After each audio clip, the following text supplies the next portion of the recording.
Welcome everyone to this eBay research seminar, revealing the diversity and complexity behind income inequality in Latin America during industrialization. And the presenter is our own Pablo Astorga of eBay. So Pablo is an economist who has written a lot about these topics, about issues of income equality and economic development in Latin America, economic growth. He was also a senior economist for Oxford Economics from 2001 to 2009. And in this function, he also had a responsibility to look at the forecast of the Latin American economies. So he really knows what he's talking about, and has also published substantially on this topic in very renowned economic journals. So those of you that have been to the seminars before know a little bit how it works. Pablo will first give a presentation of his work, as just said, for about 40 minutes. And after that, we will open the floor for any kind of questions with respect to his presentation. So if it's not something super urgent, then please hold your questions until the end of the presentation. And yeah, then, as I said, I will try to moderate a little bit the questions, and then you simply can write them in the chat or send me a message, chat message, and then I will give you the word to present your question. Okay. So if there aren't any more questions, I'm glad to give the word to Pablo, and so that he can present us his certainly fascinating work. Thanks very much, Martijn. It's a great pleasure to be here and to share with you all the recent research on this inequality. In a way, I've changed my profession from looking towards the future and doing forecasting on the region to looking at the past and trying to understand the past. So it's quite a different point of view. So what I'm going to be talking today is about long term in Latin America. Let me give first to start with explaining the period. Yeah? So I'm going to be covering 1920 to 2011. For Latin America, what I mean are 6 countries, which are Argentina, Brazil, Chile, Colombia, Mexico, Venezuela. So they are the medium large economies in Latin America. Those countries have accounted for about more than 80% of the population and more than 80% of the GDP, right? So they are pretty representative.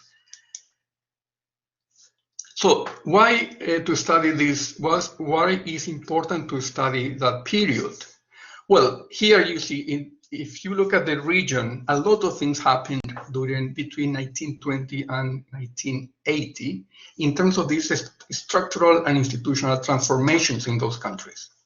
So I have here a list of a summary of those different processes. Yeah,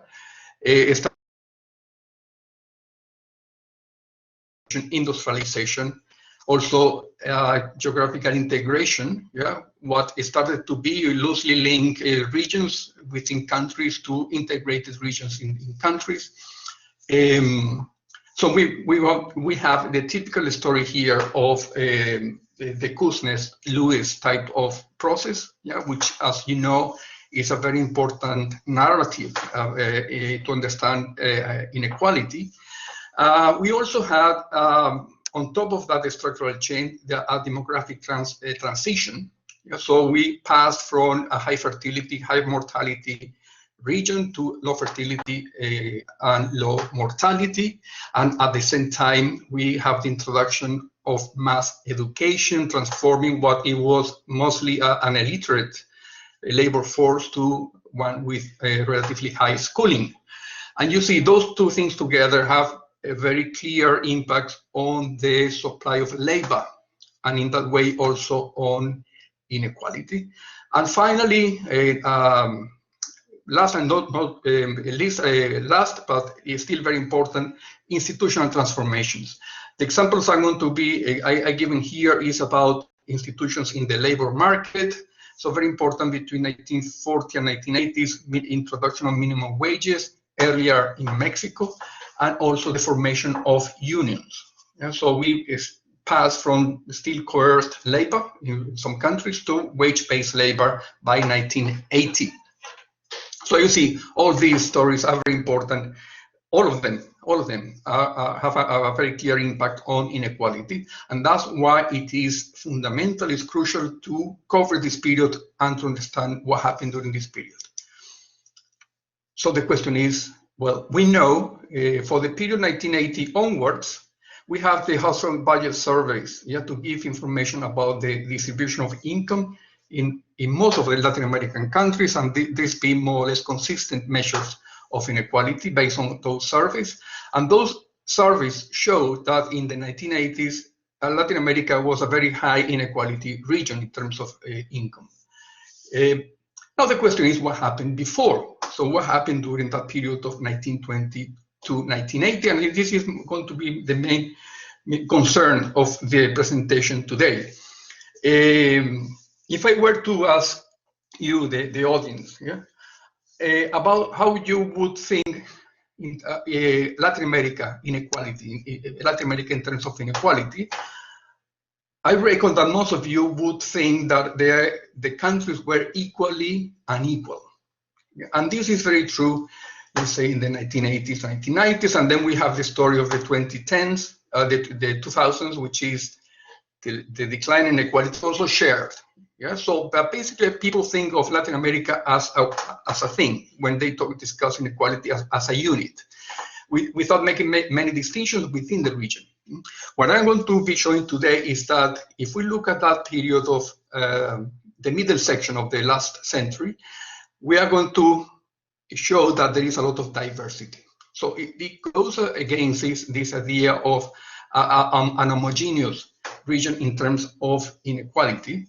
And what I'm going to be trying to reveal is about what happened to inequality. And you see, we got the 1918 onwards household surveys, but in that period, in the middle, there is not much comparable information. And that's what one of the aims of my research is try to make a contribution, to provide new evidence, during that period, that covering many, at least 6 countries, so to have a multi-country view. This is the plan for the seminar. There is a mantra in marketing that says, well, sell the sizzle, not the sausage. And what I'm going to be doing today, I will do my best to tell you about the sizzle, but I would unfortunately also would need to talk about the sausage. So the sausage being, in this case, the database and the way that was constructed, so the methodology. But I want to, for sure, tell you about the outcomes and the results and what messages comes out of that new evidence. So I'm going to start talking about the metrics, and locate my research in what others have done. Talk about the methodology I followed to construct this new series, and then I am going to be focusing in the more recent work I've done, which is estimated within group inequality. Okay, so that's a work I've done I think the last 2 years. And then after that, I'm going to start showing you the series, what I call this occupational Ginis, makes a comparison mostly to the household surveys series, and then I'm going to discuss this idea of the complexity and diversity. So up to this point, it's going to be very descriptive, showing of the evidence, and then at the end, I will try to do, I will be doing some explaining. So I want to bring in factors that can account for changes in inequality, and that's going to be the end of the webinar. Okay, so I'm start with the metrics.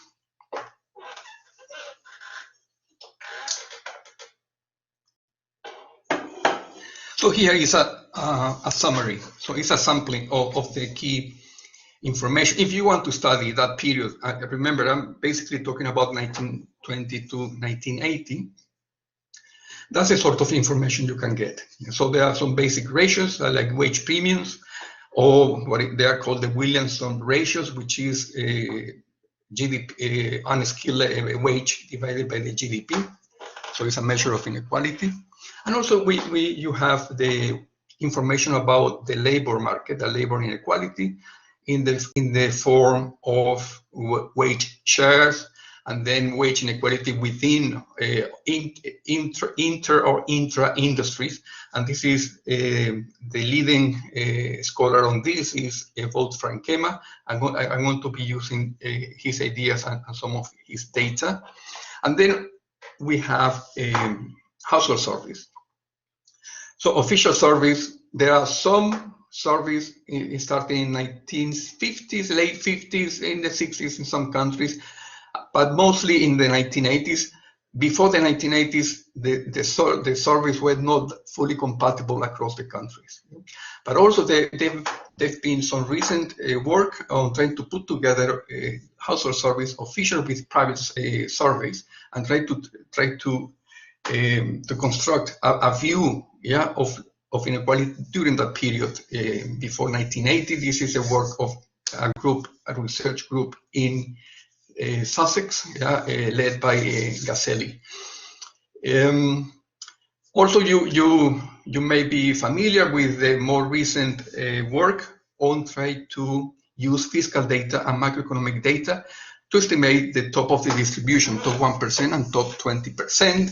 This is needed because household surveys, one of the problems with household surveys inequality measures is that they underestimate the income at the top of the distribution. So if you want to know what happened at the top of the distribution, you need to do something else. Okay? This is one end of the metrics.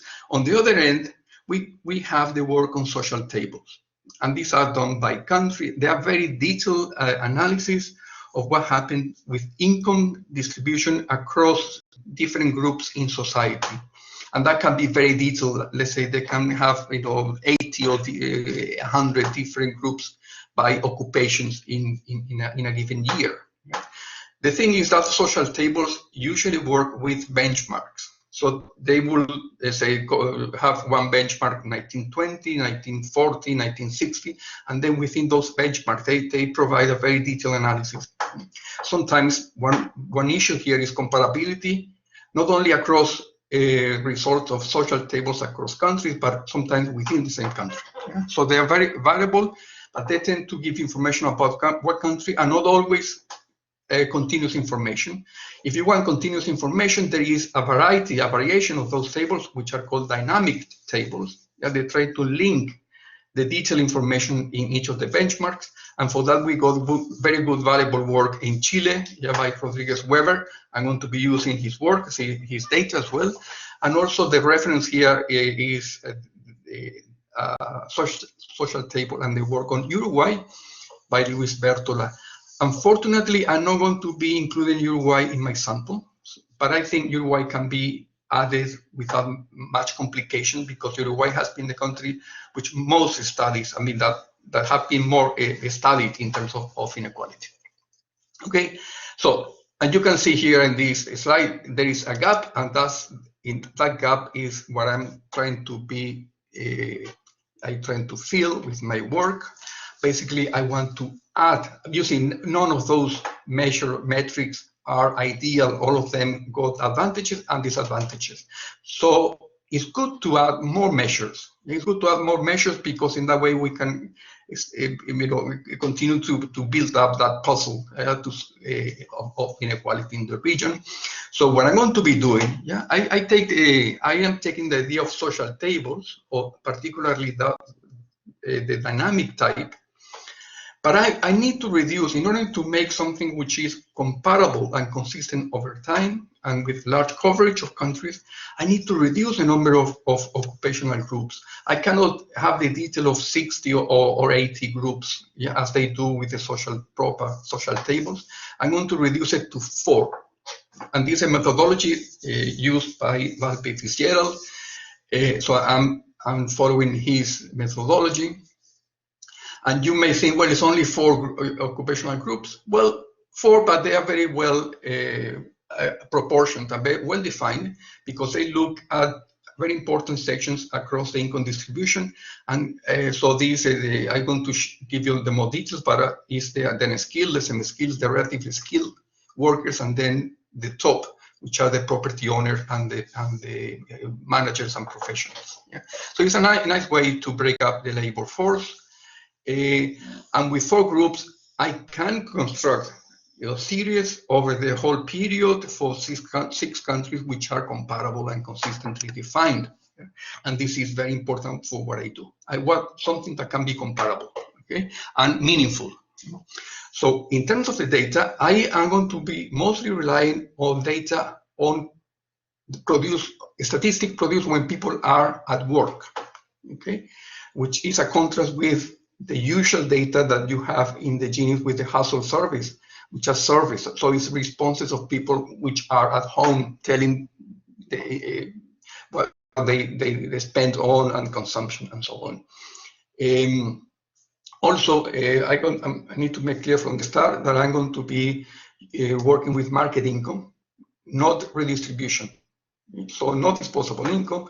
And in terms of policies, the policies I'm going to be analyzing are going to be those affecting the redistribution of income, not the ones doing the redistribution, taxes and benefits, which in a historical analysis in Latin America is not a big problem because redistribution has been done relatively, it's been limited, even today, even in the last 20 years.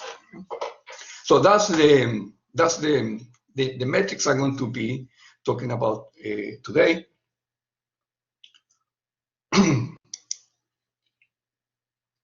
These are the methodology where I was telling you about the way I'm breaking up the labor force. So those are the 4 groups. You see the top is more concentrating property income. At the bottom, the group 4 are the unskilled workers.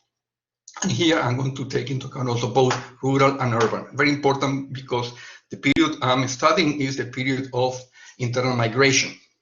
Okay, so there are those dynamics of those migration affecting inequality, which are very fundamental, very important to pay attention to. Then the group 3 is largely urban people, workers, particularly after the 1940s and 50s. Yeah? And also group 2 tend to be more on the urban in urban occupations.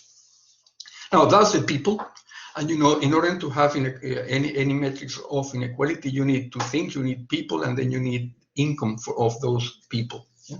In terms of income, I constructed 3 annual wage series, yeah, covering for the group 2, 3, and 4. Okay, so it's been a lot of work devoted to assemble and construct those series. Remember, I work with 6 countries. How I can deal with group number 1, which is always a main problem when you try to produce measures of inequality. Yeah, so how to measure income going to the top group. So I'm doing I don't attempt to measure directly income of that group. What I do is I calculate it as a residual, yeah? Because I got group 2, 3, and 4, and I have a measure of total income.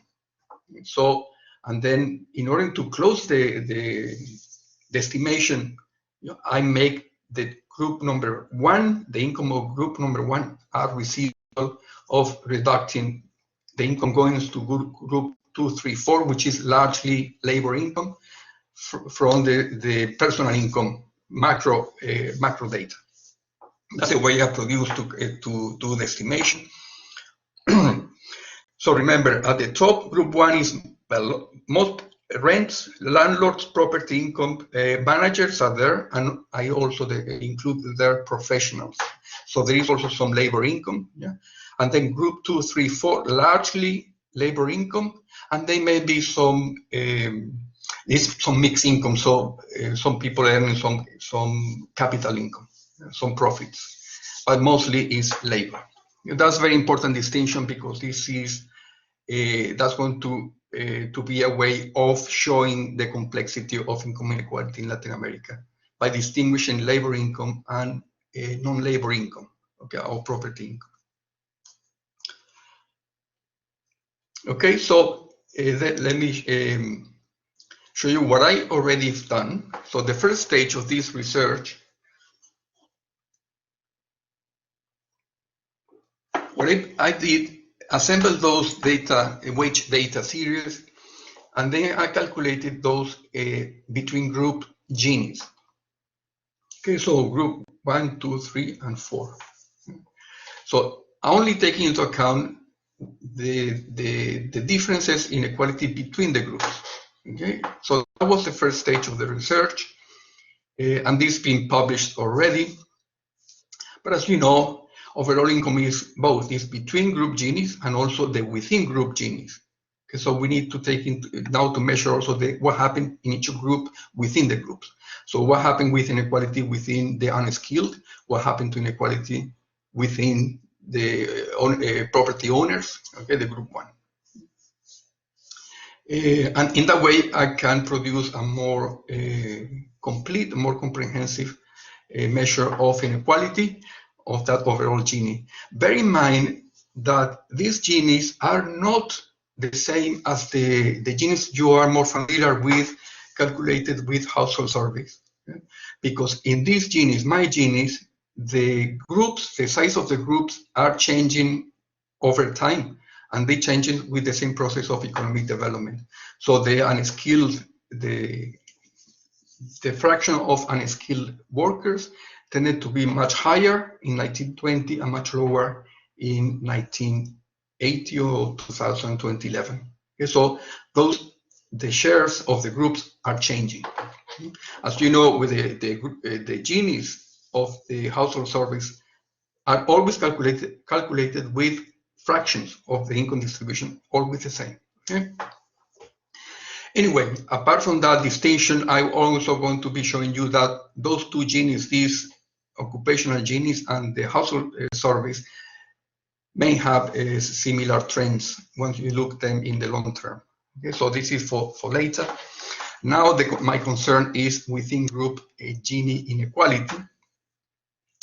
When I did the first stage of this research, I thought it was not possible to have to estimate a decent estimation of within group inequality for those six countries. Yeah.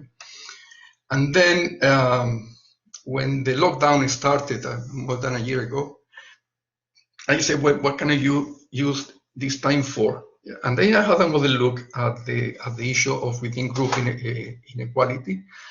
And then I realized that since I started working on this, there've been a lot of new resources, online resources put there for the different statistics units of the countries I was covering, particularly the work in INEGI in Mexico, IBEI, Brazil, or Chile, in Colombia. So they put all the yearbooks, all censuses and surveys online. So that was fantastic. And I said, well, I think I can have another go and also try to use what my colleagues, economic historians, have done before and put together this in series of within group Ginis. And that's what I want to be talking next.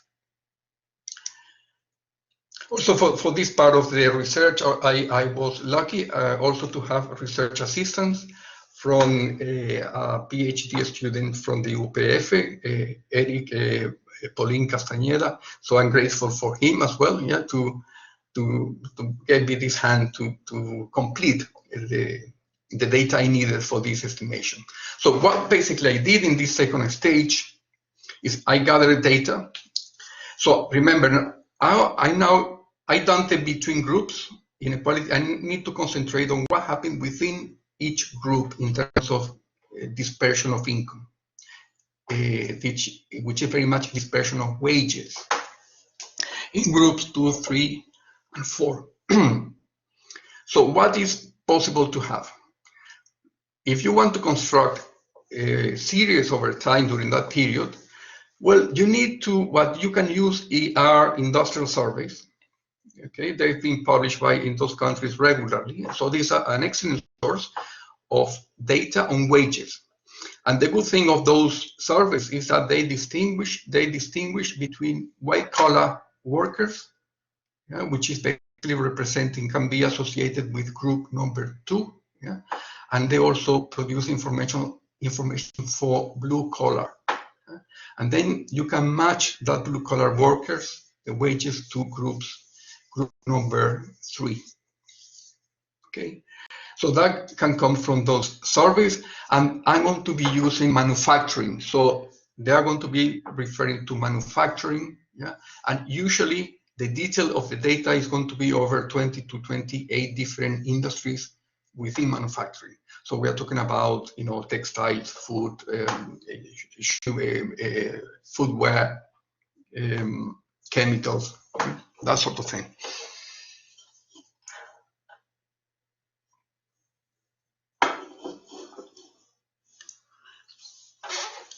That's for groups 2 and 3. The key, the challenge here, as you may guess, is how to estimate dispersion for the unskilled. And well, this is a challenge, and I think I managed to present something more or less coherent and that can work. That's informative about dispersion in that group. So I've been using different country reports. Another main piece of information here is the ILO, International Labour Organization. They, since the end of 1930s in Latin America, they've been producing what they call the October's Inquiry, in which case every October of any year, they've been asking about the wages of a number of occupations in urban areas. Okay? And so you got a very rich amount of information based on that inquiry, but of course that only cover urban occupations, and then you need to complement that with rural. So also challenging. Okay? But that's a way to go about with the unskilled dispersion. And for more recent period, I relied on dispersion within the lower section of household surveys, which is a good, I think it's a good proxy for dispersion of income for the unskilled. Then I assembled all that data and calculated coefficients of variation for the 6 countries of each of those series groups 2, 3, and 4.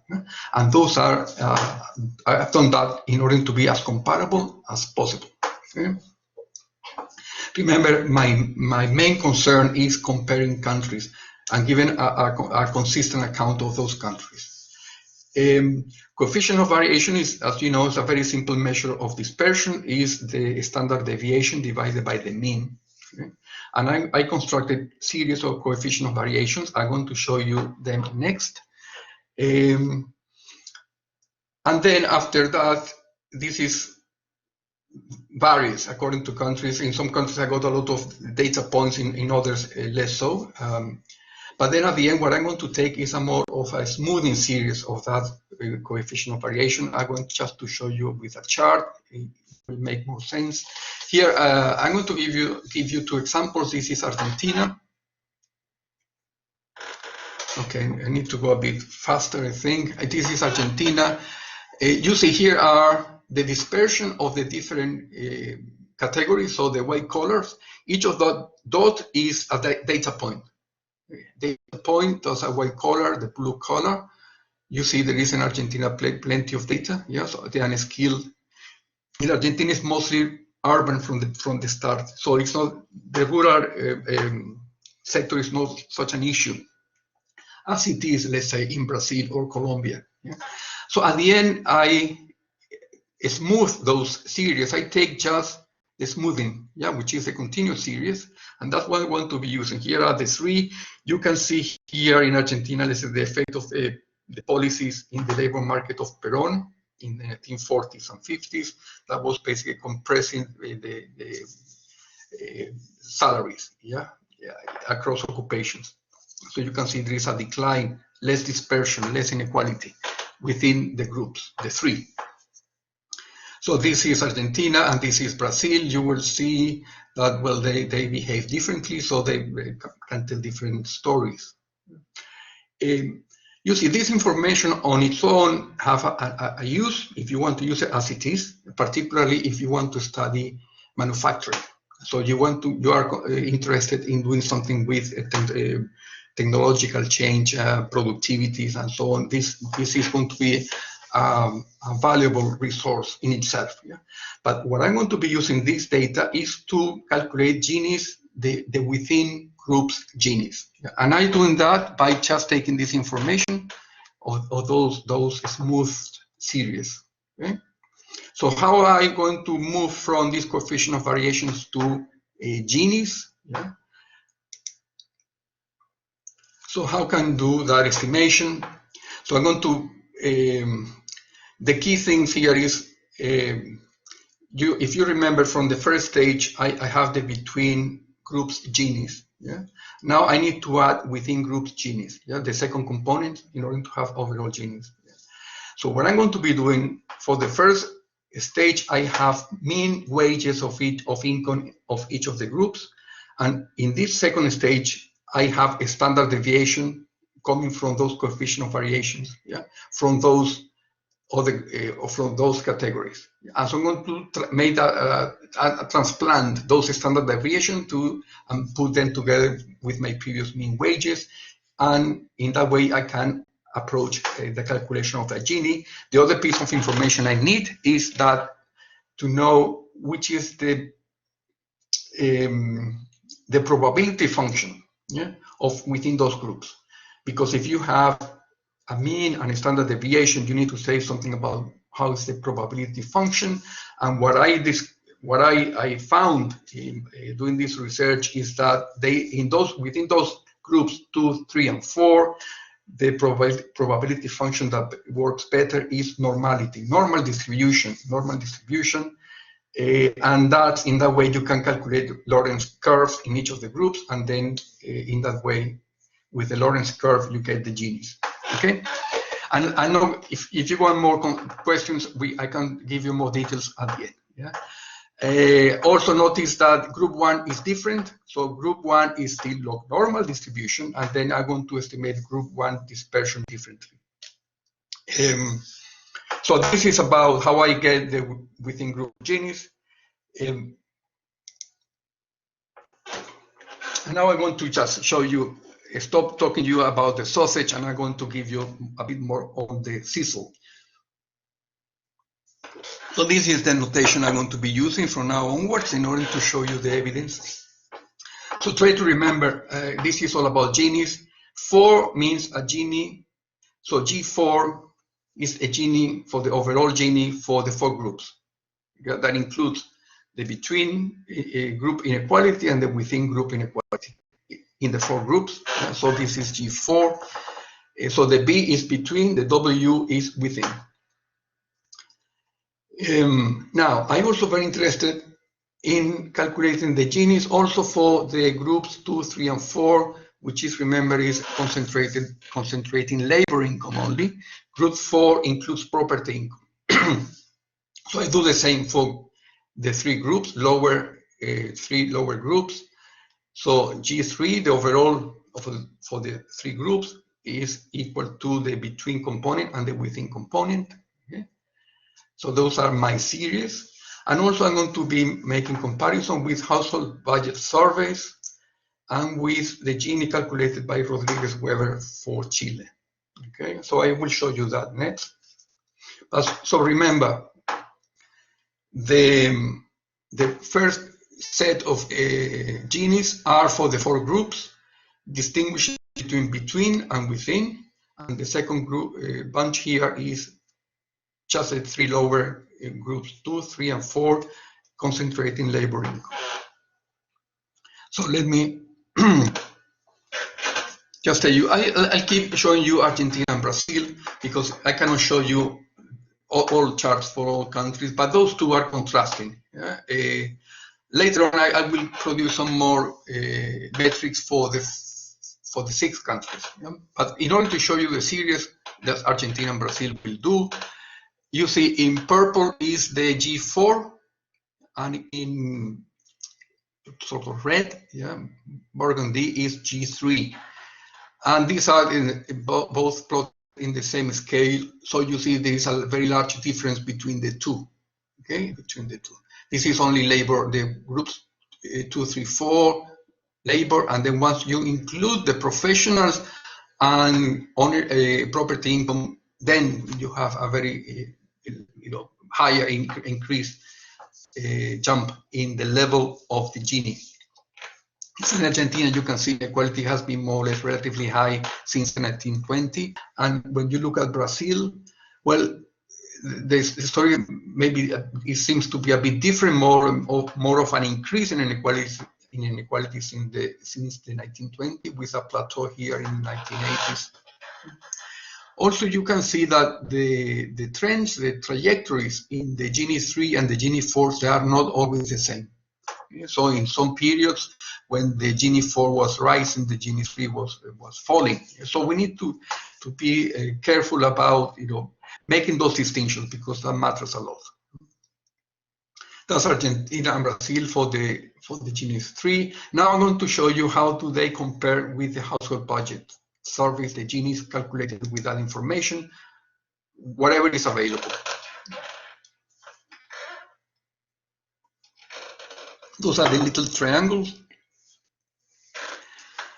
Okay, so from Brazil, you have some of those Ginis from the early 1960s. Not always fully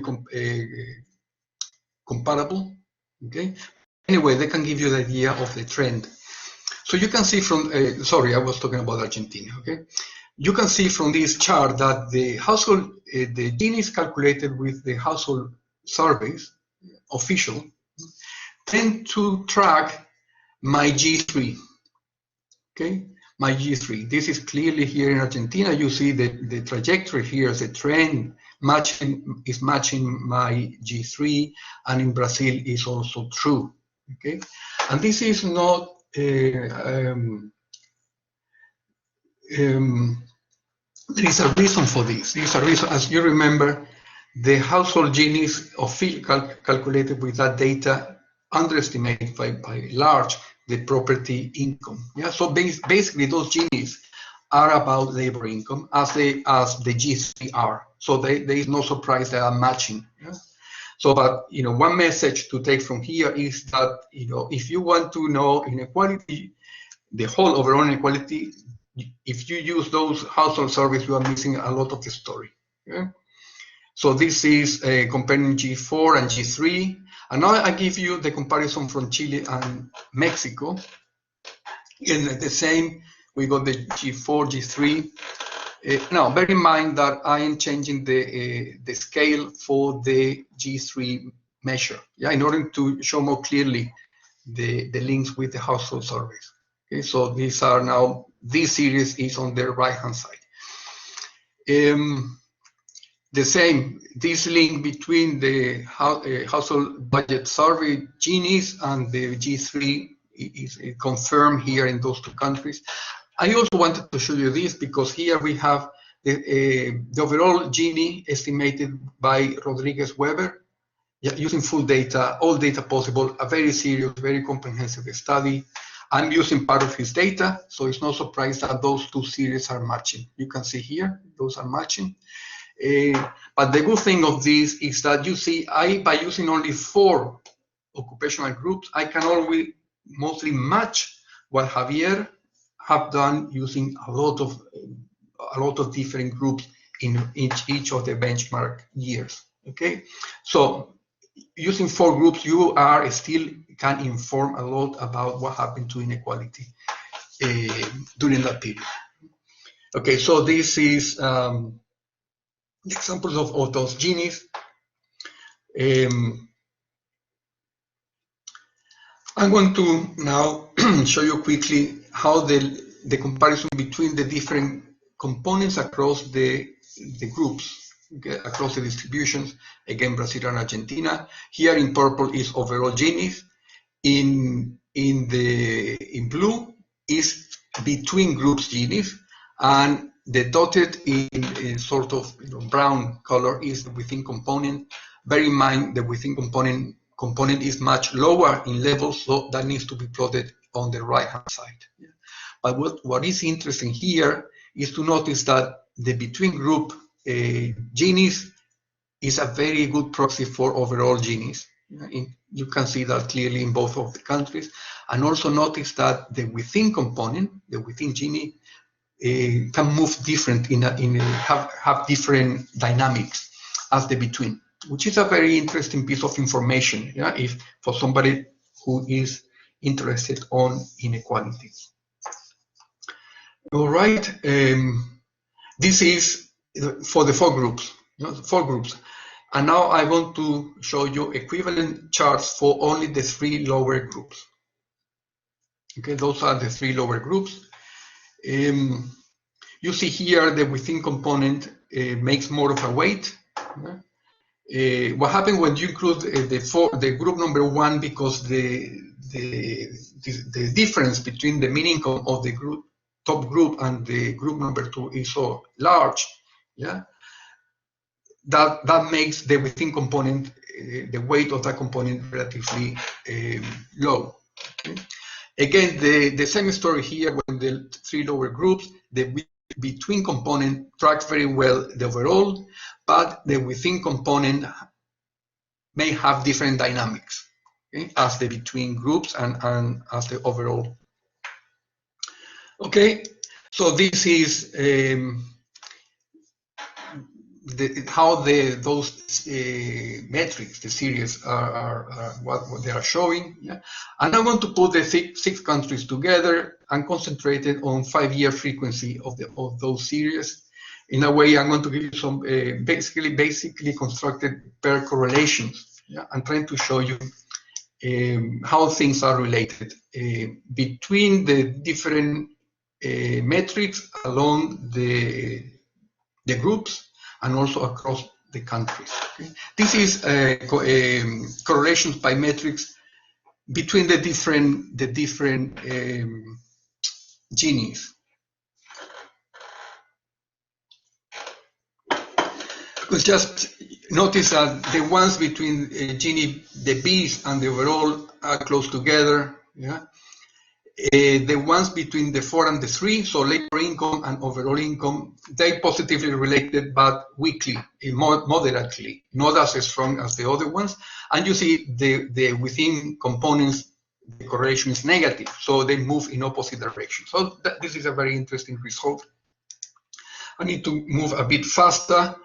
And this is about now what happens if we try to look co-movements between countries. And I've done this, I constructed these tables. Remember, this is every 5 years. Okay, this is for the overall Gini and this for the Gini 4. You see the mix. I mean, the overall Ginis, they are not that strongly related.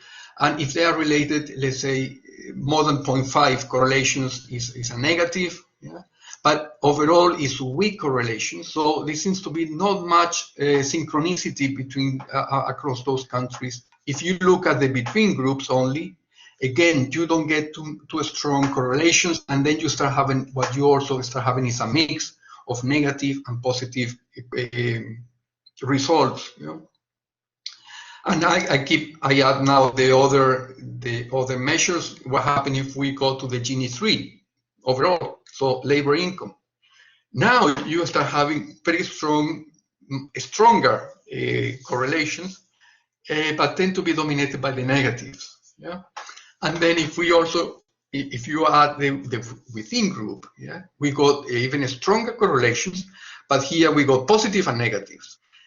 So at the end, you see all this evidence when you start looking about across the countries. It's like a dog's breakfast. It's a bit of a mess. So the question here is, well, it seems to be that diversity is dominating here when you look at correlations across countries and also across the different groups, the Ginis. So diversity dominates. That goes against this idea of equally unequal countries. How can we make sense of this? What's behind all these results? Because remember, when I showed you at the beginning, those countries were supposed to be similar in many respects. Also, we look at the story of these colonial institutions, at the process of industrialization, the policies followed. They were very equal. But now this evidence is of diversity. So how can we make sense of that? And that's what I'm going to be talking about in the last part of the presentation. So for that, we need to look at drivers. So what's behind? And what I'm going to be showing you now is that diversity can be explained with common factors, the action of common factors, common forces. Okay?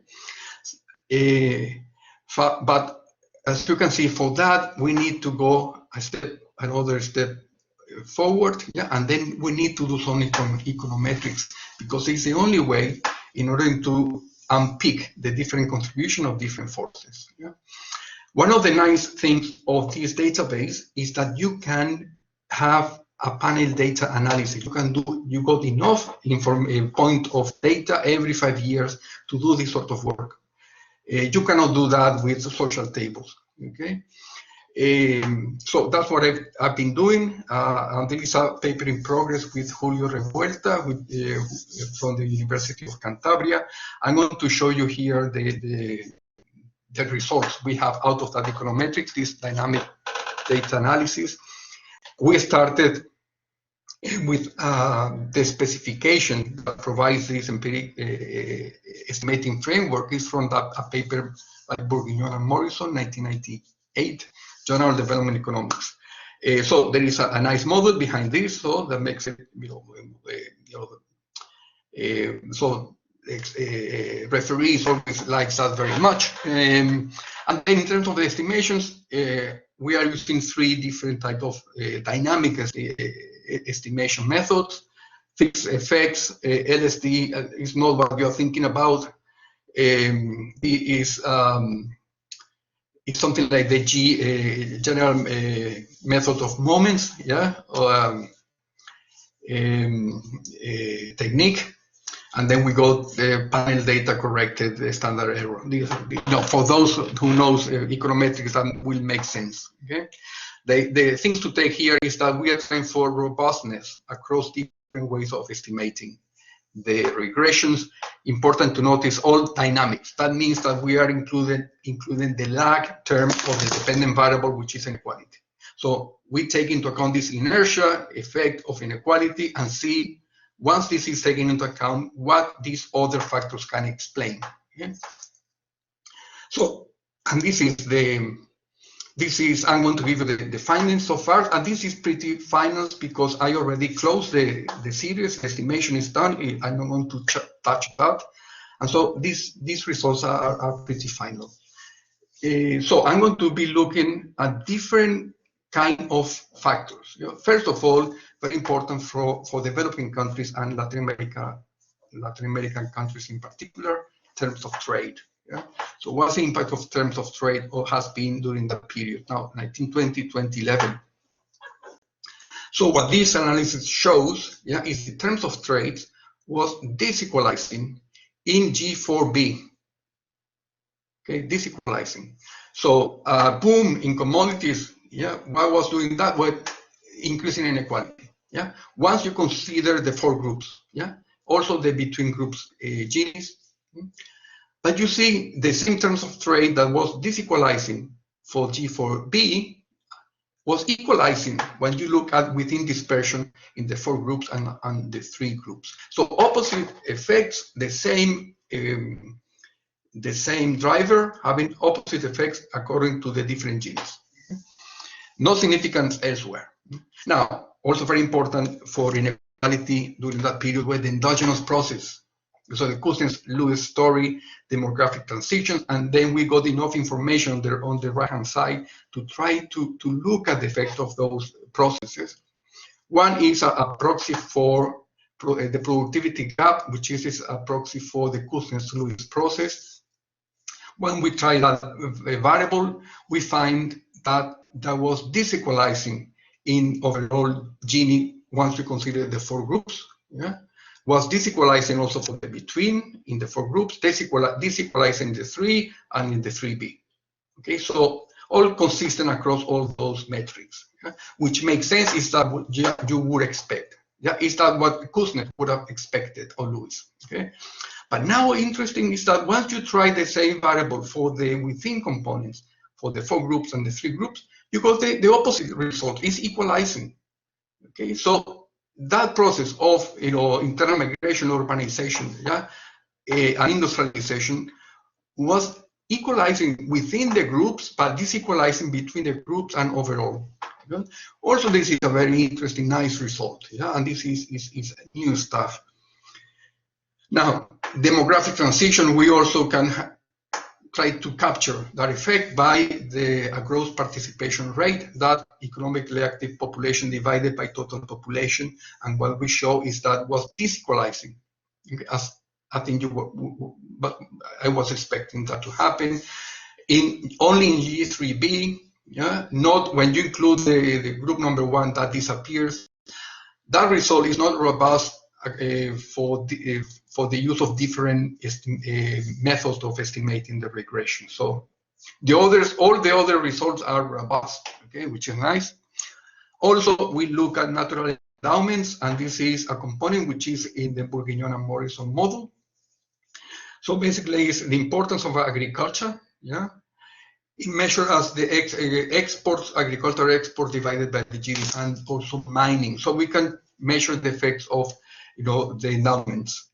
And interesting also, I mean, we only got the effects of significance when in the within component of inequality, but you see we go the opposite. I mean, agriculture, those countries dominated by agriculture and natural resources, that effect makes an equalizing effect, the within groups.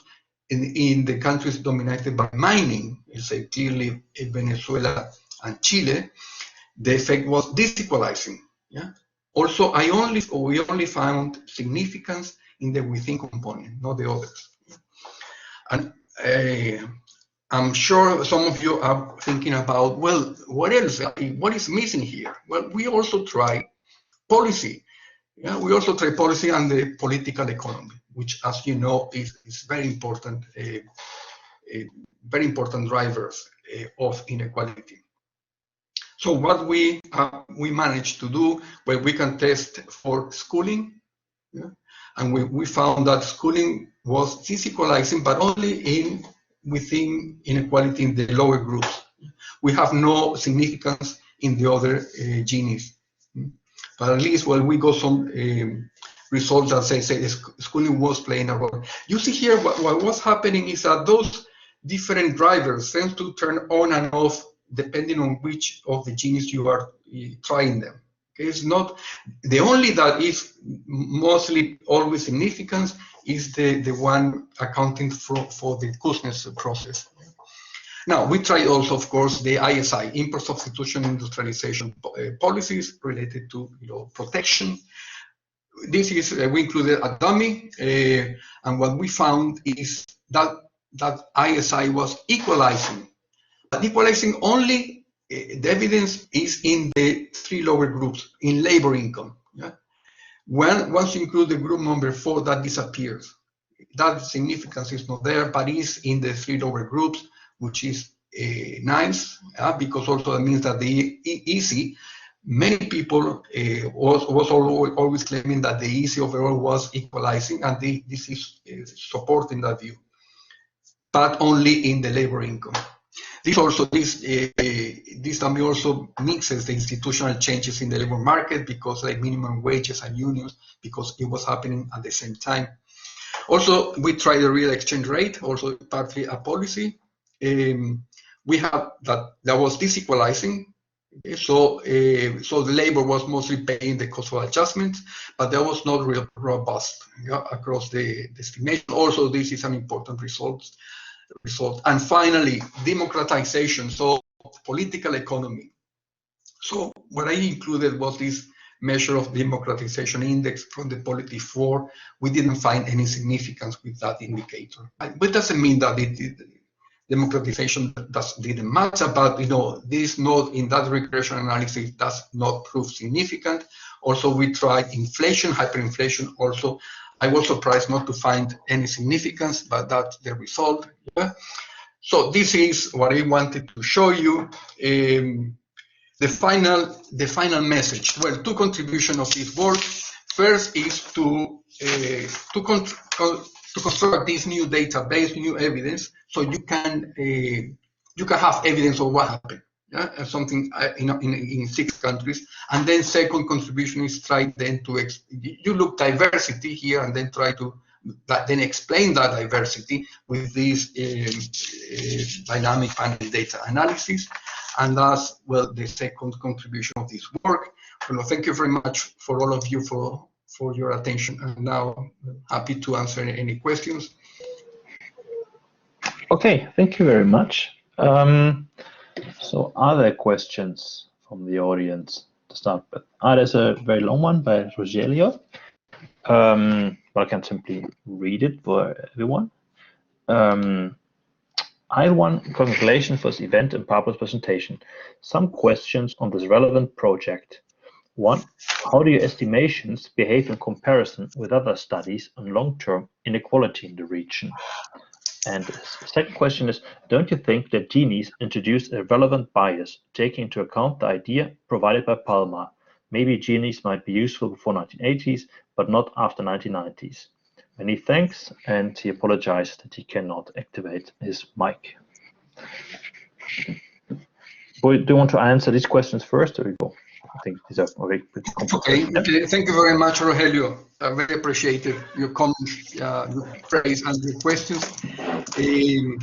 Yes, for the different work, I also, with this information of the within group inequality, I can estimate then the sort of Palma analysis, the top 10 to a middle 50, bottom 40%. I can also sort of calculate Palma-like ratios. Yeah?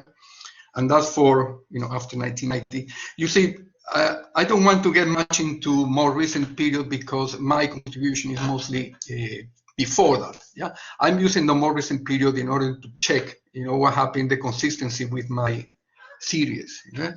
And also to make the point that those Ginis are underestimating this the property income, and that the behavior of the once you include property income, the behavior of the Ginis might be different. But yeah, in a different work, I'm also going to look at Palma ratio. Okay. There's another question here from Lom Fernando. And the question is, does these inequalities include gender and racial components, or are they only related to the social classes configuration? Yeah, unfortunately, no, it's not including gender or racial or ethnicity. Would be very nice, but no, it's not included. Only the groups divided by level of skills or education level. Of course, the unskilled tend to be dominated. If you want by, if you want in terms in gender, by more indigenous population or of Black origin descendant population. But I'm not doing analysis. Gender, both Frankema has done some analysis on gender. If you are interested on that, yeah, looking at gender. But I'm not. No, I didn't look at gender or racial or race. Okay. Are there more questions? Borge is raising his hand. So Borge, you can speak. Okay, thanks, Pablo, for a very interesting presentation. Really fascinating work. Congratulations on that. You mentioned that for good reasons you cannot account for the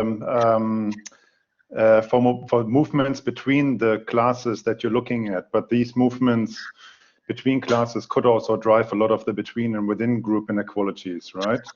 Assuming, for example, that the most aspirational, most productive people might move up from a lower class to an upper class. So I was wondering whether you have any way of controlling for this mobility between classes and how that influences your estimates of the between and Gini, between and within group Ginis. Thanks. Oh, thank you very much, Borge.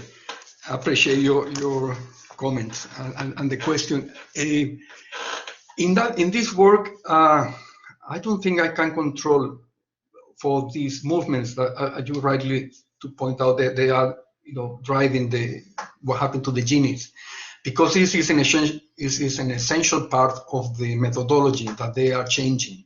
Yeah? Because I'm keeping the level of skills. So as people improving themselves, being more educated, move for a different group. And that's the thing, that those groups, the sizes are changing. But in this other work I was doing, trying to keep fixed the section of the distribution. That's what I doing in another work. So I keep the bottom 40%, middle 50, top 10%. No, either. Well, that in that case, you can make a different sort of comparison, but I still now, thinking again aloud, I don't think I can account for the movement, because in that case, we're going to have more of a mix. Let's say in the mix of things. So in the group two, in the middle, you are going to have different things. In the bottom 40%, you may have unskilled and relatively skilled, and so on. Yeah. The question, no, difficult to try to control from those movements, but I think in this work of the occupational Ginis, this is part of the methodology. So to keep the groups according to the level of skills, and they are going to be changing because of increased improvements in education and so on. Thanks. Can I just come back with one more comment? Sure. I mean, thanks. I fully appreciate the limitations that you're facing there. Just in case you want to take this to a different direction, and maybe you can only do this on the more recent data, but maybe you could experiment with pseudo panel analysis, where you try to construct panels based on observed household characteristics, right? And then so you don't treating the actual individual to be in the same panel group, but you're calculating these synthetic panels basically based on observed household characteristics.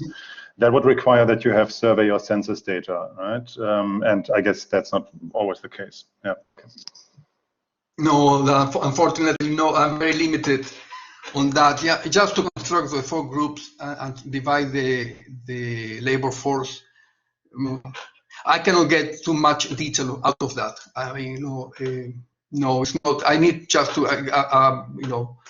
I cannot get into that detail as you can have with household surveys. This is just a limitation. Are there more questions? No.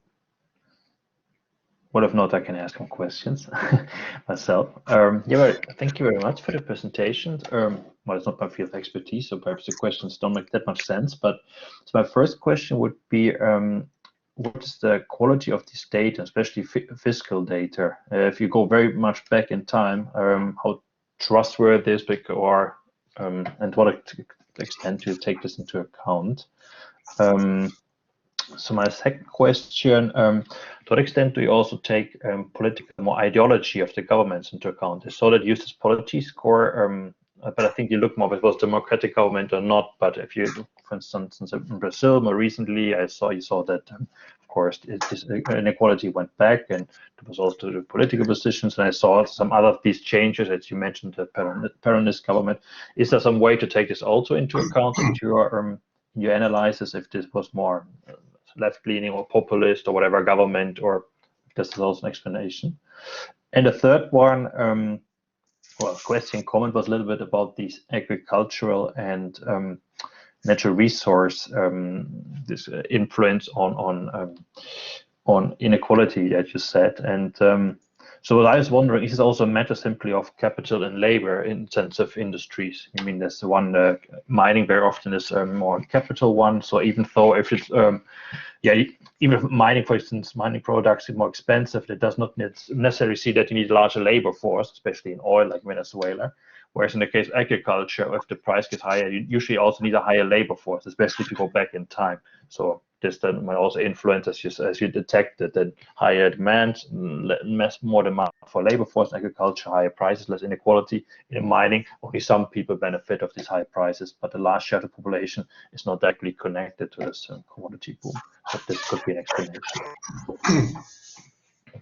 Yeah, thank you very much, Martin. Yeah, let me start with the last question. And I think that's a nice way of making sense the sign of those coefficients. Yeah, so mining is disequalizing. I think I buy your story. That is the capital intensity of mining has part to do with that. Yeah, you see, we only found that significance in the within groups. Yeah, it seems to be operating at that level, and that would make sense. Yeah, because it's capital intensive. Yeah, so it's driving inequality within the groups, and not so much agriculture tend to be doing the opposite. I think that makes sense. So the nice thing of the result is that you can find an explanation along the lines you are suggesting, which is nice. Ideology, yeah, we need to try different measures for the political economy, definitely. I think it's worth not just to stop there. I don't remember because I started working on this 5 years ago. At the time, I may try some other things for the polity or I need to go back and see with Julio if other of these variables can work. Okay. That final question is, so definitely yes, we are going to add some more variables on the political economy. Because also that's a way to account for elites and that sort of story. And then quality of data. Well, first of all, we are not using fiscal data. No fiscal data. Fiscal data, as I think you are thinking, is a huge problem in Latin America. Is a problem today. Imagine in the 1930s, 40s. There are some colleagues that are doing serious work with fiscal data. Pedro Sousa, Mark Morgan with Brazil. Brazil, they got fiscal data that can be used, but they is also full of problems of consistency, changes in methodology, evasion. So we don't use fiscal data. Quality of we tend to use wage data and macroeconomic data. That's our sources. So because we don't deal with redistribution, for us, well, we measure the ownership at the top of the distribution with the macroeconomic data, yeah, at the residual, and I think that residual should include those the land, the rent, without estimating them directly, as they would do if we were using fiscal data. Okay, if those guys declare what they actually are receiving. Yeah? Quality. Well, quality varies. Good quality countries like Chile, Argentina tend to have good data, good quality. Mexico as well. I was able to get information, some data about the 1920s. As you know, Mexico was a problem there. After the 30s, better. Okay. One of the reasons why I'm starting this study in 1920s to avoid the whole of the Mexican Revolution. Before I was starting in 1900, but I said, no, I cannot do this study, go that far. Okay, so 1920, bye-bye Mexican Revolution. I get to see the effects of that. Countries like Venezuela, very poor in data, so there is it's not as good as the others. Also, it matters the timing. I mean, after 1940s, better data. In the 1920s to 1940s, well, Colombia, Venezuela is more challenging. Better, Brazil, Mexico. Mexico, yes, I would include Argentina and so on. So it varies.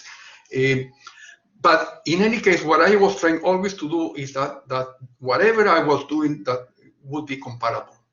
Okay, would be comparable, because for me that's crucial. And that's one of the contributions of this work is to make something which is consistently defined and comparable. Another, in terms of the quality of data, another challenge is for the unskilled workers, the wages to include the rural component. It's not always possible. Sometimes you can only do it for some benchmarks. But I was trying to do at least to include the between rural and urban. That component between that gap is the one driving the dispersion.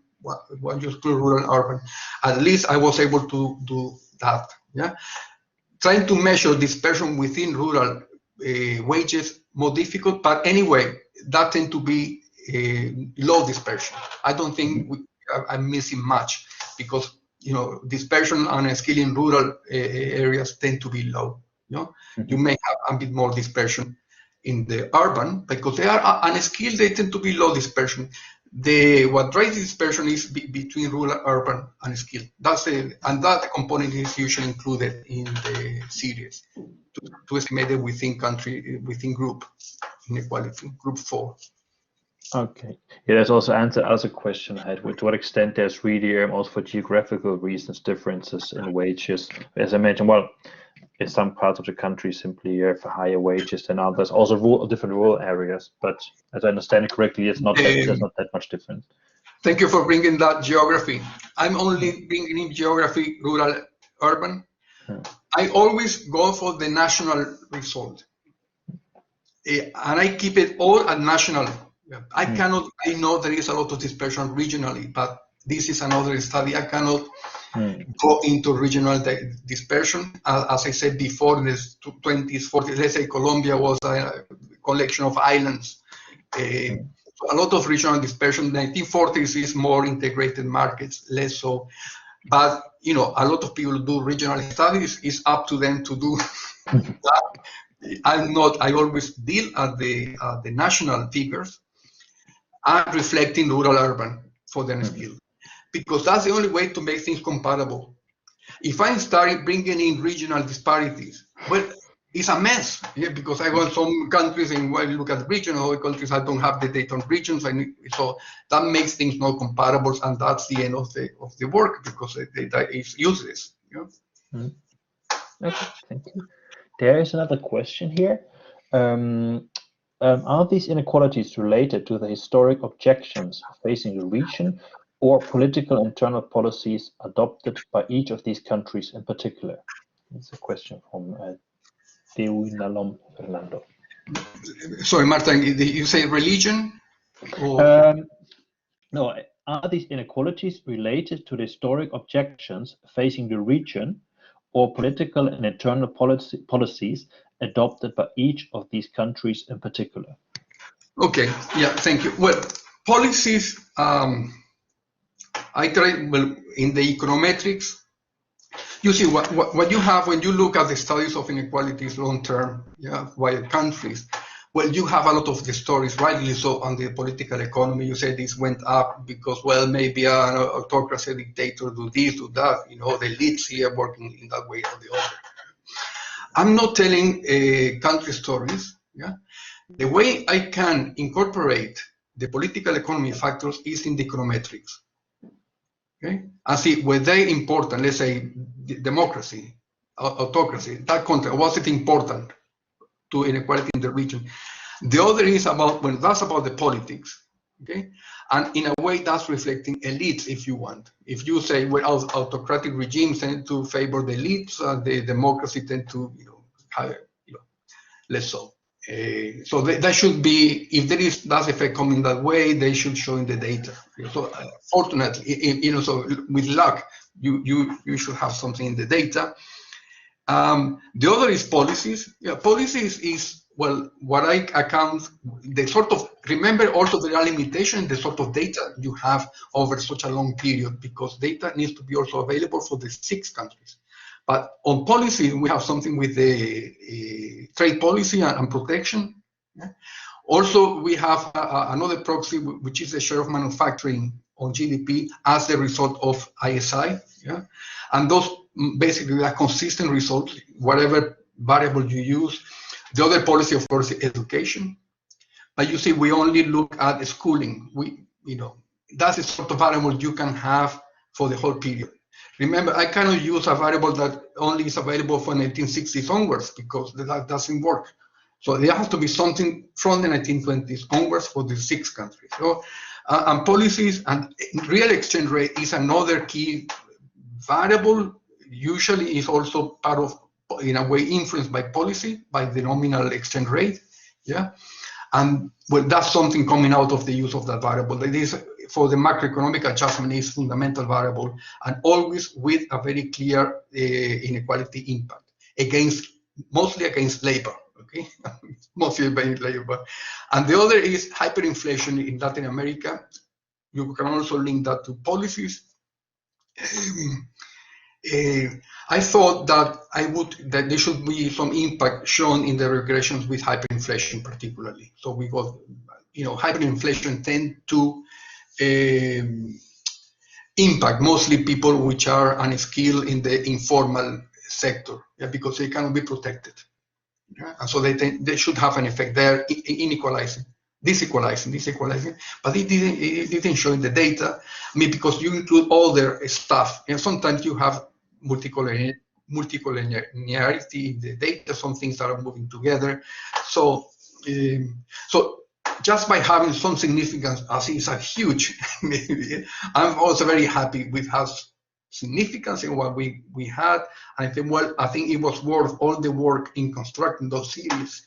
Yeah, just by having 2 or 3 results when you do the econometrics.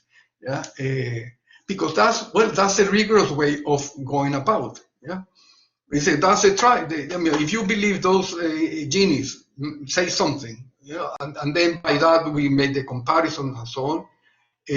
Well, and then if you can explain movements in those Ginis, diversity with those fundamentals, well, you are making we are making some progress on what we know about inequality. Yeah? And you see those drivers are as drivers over many of these narrative factors. Yeah? So it's very, very rich analysis we can perform, which also is a bit of a miracle as well. Okay. Remember, we are talking about a developing region. And I think this analysis is only possible in Latin America. And it's the only analysis you do actually in developing regions. Let's say Kuznets was already talking, I mean, he never dealt with developing countries. Never. Well, we had some data on Puerto Rico, one observation on Sri Lanka, another, and that was it. Yeah. No, it's definitely very fascinating research. And I think most of the results you presented were also very intuitive, or in the sense of logical. When I saw what worked, all of them in my mind, I could imagine an explanation. So that sounded all very convincing. Are there more questions from the audience after this question? No, not.